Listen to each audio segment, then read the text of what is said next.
விதமா அனுகிரகம் பண்ணிருக்கா. யானை உள்பட கேசவன் ஒரு யானை. அந்த சரித்திரத்தை சொல்லலைன்னா குருவாயூரப்பனுடைய லீலைகள் முடியாது. கேசவன் ஒரு யானை 1913 பிறந்தது. 1923 குருவாயூரப்பன் கிட்ட ஒப்படைச்சாச்சு. கோவில்ல யானைகளை கொடுக்கறதுன்னு உண்டு. ஒரு ராஜா வேண்டின்றார், தன்னோட பெரிய பங்களா ஜாகிரதையா இருந்தா ஒரு யானையை சமர்ப்பிச்சு விடுதேன். அப்ப இந்த கேசவன் யானையை சமர்ப்பிச்சாராம். 1923 10 வயசு அந்த யானைக்கு. அந்த யானை ஏகாதசினா சாப்பிடாதான். என்னது, மனுஷனுக்கு ஏகாதசி தெரியல, யானைக்கு ஏகாதசி எப்படி தெரியும்? எந்த ஜீவனும் எந்த யோக பிரஷ்ட ஜீவனம் எத்தனை ஜென்மம் மரிச்சுன்னு சொல்றாரு இல்லையா? எத்தனை ஜென்மத்துல நம்ம யாரா பிறந்திருக்கோமோ யோக பிரஷ்ட ஜீவனா இருக்கலாம். அந்த யானை சாப்பிடாதான் ஏகாதசினா. முதல்ல அவ்வளவு அறிவு உடைய யானையா இல்லையா? குருவாயூரப்பனுடைய வெண்ணைய கொடுத்து கொடுத்து கொடுத்து கொடுத்து அதிபுத்திசாலியா போயிடுதான் அந்த யானை. சீவேலினா, சீவேலிங்கிறது ப்ரொசெஷன். நீங்க புறப்பாடுன்னு தமிழ்நாட்டுல சொல்லுவோம் இல்லையா, அங்க சீவேலிம்பா. அப்ப 10 நாள் குருவாயூரப்பன உற்சவம்னா குருவாயூரப்பனை எந்த யானை தூக்குறதுன்னு ஒரு எலிபென்ட் ரேஸ், யானைக்கு ஒரு ரேஸ் வைப்பாளம். முதல் நாள் வச்சுடுவா. அந்த ரேஸ்ல இந்த கேசவன் யானைக்கு தான் அந்த குருவாயூரப்பனை தூக்கணுங்கிற அந்த ஆசை, குருவாயூரப்பன் ஆசை. அதனால எப்படியோ ஓடி ஓடி வந்து முதல்ல ஜெயிச்சிடும். அப்புறம் அழகா தன் முதுக கொடுக்கும், குருவாயூரப்பனை தூக்கும். இது பல வருஷம் நடந்துட்டு இருந்தது. அப்புறம் வயசுங்கிறது எல்லாருக்கும் உண்டு இல்லையா, யானைக்கு ரொம்ப வயசாயிடுது. அப்போ ஒரு சமயம் அந்த ரேஸ்ல 2ஆவதா வந்துடுத்தோம்.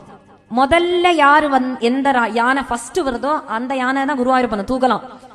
உடனே அந்த யானைய எப்படிதான் என்னதான் இருந்தாலும் பல வருஷமா இந்த கேசவன் யானை தூக்கி இருக்கு. அத மற்ற யானைகளோட பின்னாடி நிறுத்த வேண்டாம், செயின் போட்டு பக்கத்திலேயே கோவில் பக்கத்திலேயே ஒரு கிரவுண்டுல கட்டிட்டா. இந்த இப்ப முதல்ல வந்திருக்க இந்த யானை மேல குருவாயூரப்பனை ஏத்தனும். அந்த செயினை அறுத்துண்டு இந்த கேசவன் யானை ஓடி வந்து தன் முதுகு அப்படி காமிச்சுதான். 35 கிலோமீட்டர், அடுத்த வருஷம் 35 கிலோமீட்டர் தாண்டி கட்டியிருந்தாலும், செயின் போட்டிருந்தாலும் 35 கிலோமீட்டரையும் தாண்டிட்டு அந்த செயினை அறுத்துட்டு ஓடி வந்து மறுபடியும் தன் முதுக காமிச்சுதான். நீ வாளுக்கு ஒன்னும் புரியல. கோவில்காராளுக்கு மெனக்கட்டு ஒரு ரேஸ்ன்னு வச்சு ஒரு யானை முதல்ல வந்திருக்கே, அப்ப அந்த யானை என்ன பண்றது? அப்பதான் தேவ பிரஷ்னம்னு ஒண்ணு போட்டு பார்த்தா. போடும்போது வந்துதான் பிரஷ்னம் போடும்போது இந்த கேசவன் யானை உயிரோட இருக்கிற வரைக்கும் குருவாயூரப்பனை கேசவன் யானை தான் தூக்கணும் அப்படின்னு அந்த பிரச்சனத்துல வந்தது. கடைசியா சாக போறது அந்த யானை 1976 நினைக்கிறேன்.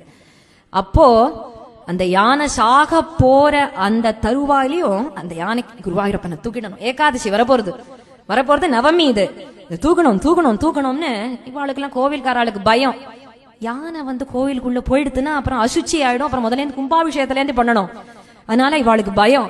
ஆனா இந்த யானை விட்டு கொடுக்கல, அப்படியே தள்ளுறது அந்த யானைக்கு. இருந்தாலும் கேசவன் விட்டு கொடுக்காம அங்கேந்து வந்து குருவாயூரப்பனை தூக்கிட்டு அந்த புறப்பாடு முடிஞ்சதும் உடம்பெல்லாம் ஆடுறது.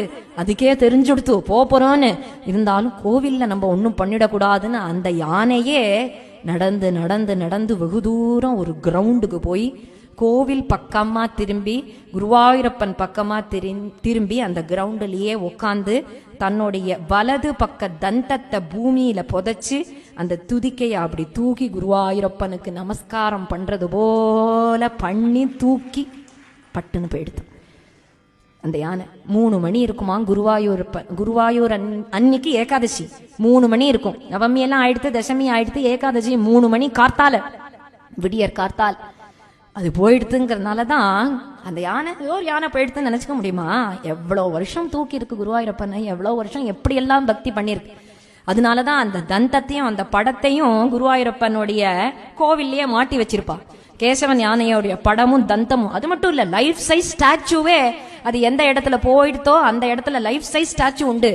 ஒவ்வொரு வருஷமும் அது போன நாளைக்கு ஒரு பெரிய யானை ப்ரொசெஷன் வந்து ஒரு யானை அதுல இருந்து அந்த கேசவன் யானைக்கு மாலை போடுமா. எல்லாரையும் மதிக்கணும் இல்லையா? அது யானை தானே நினைக்க முடியுமா? மனுஷனா இருந்தாலும் அவன் பகவத் பக்தி பண்ணலைன்னா புழுக்கு சமம். புழுவா இருந்தாலும் பக்தி பண்ணிடுத்துனா அது வேட்சேம். அது போல எல்லா கதையும் கல்யாணத்தோட முடியும். ஸ்ரீரங்கம்னா ஆண்டாள் கல்யாணம், பிருந்தாவனம்னா மீரா, பண்டரிபுரம்னா ஜனாபாய்.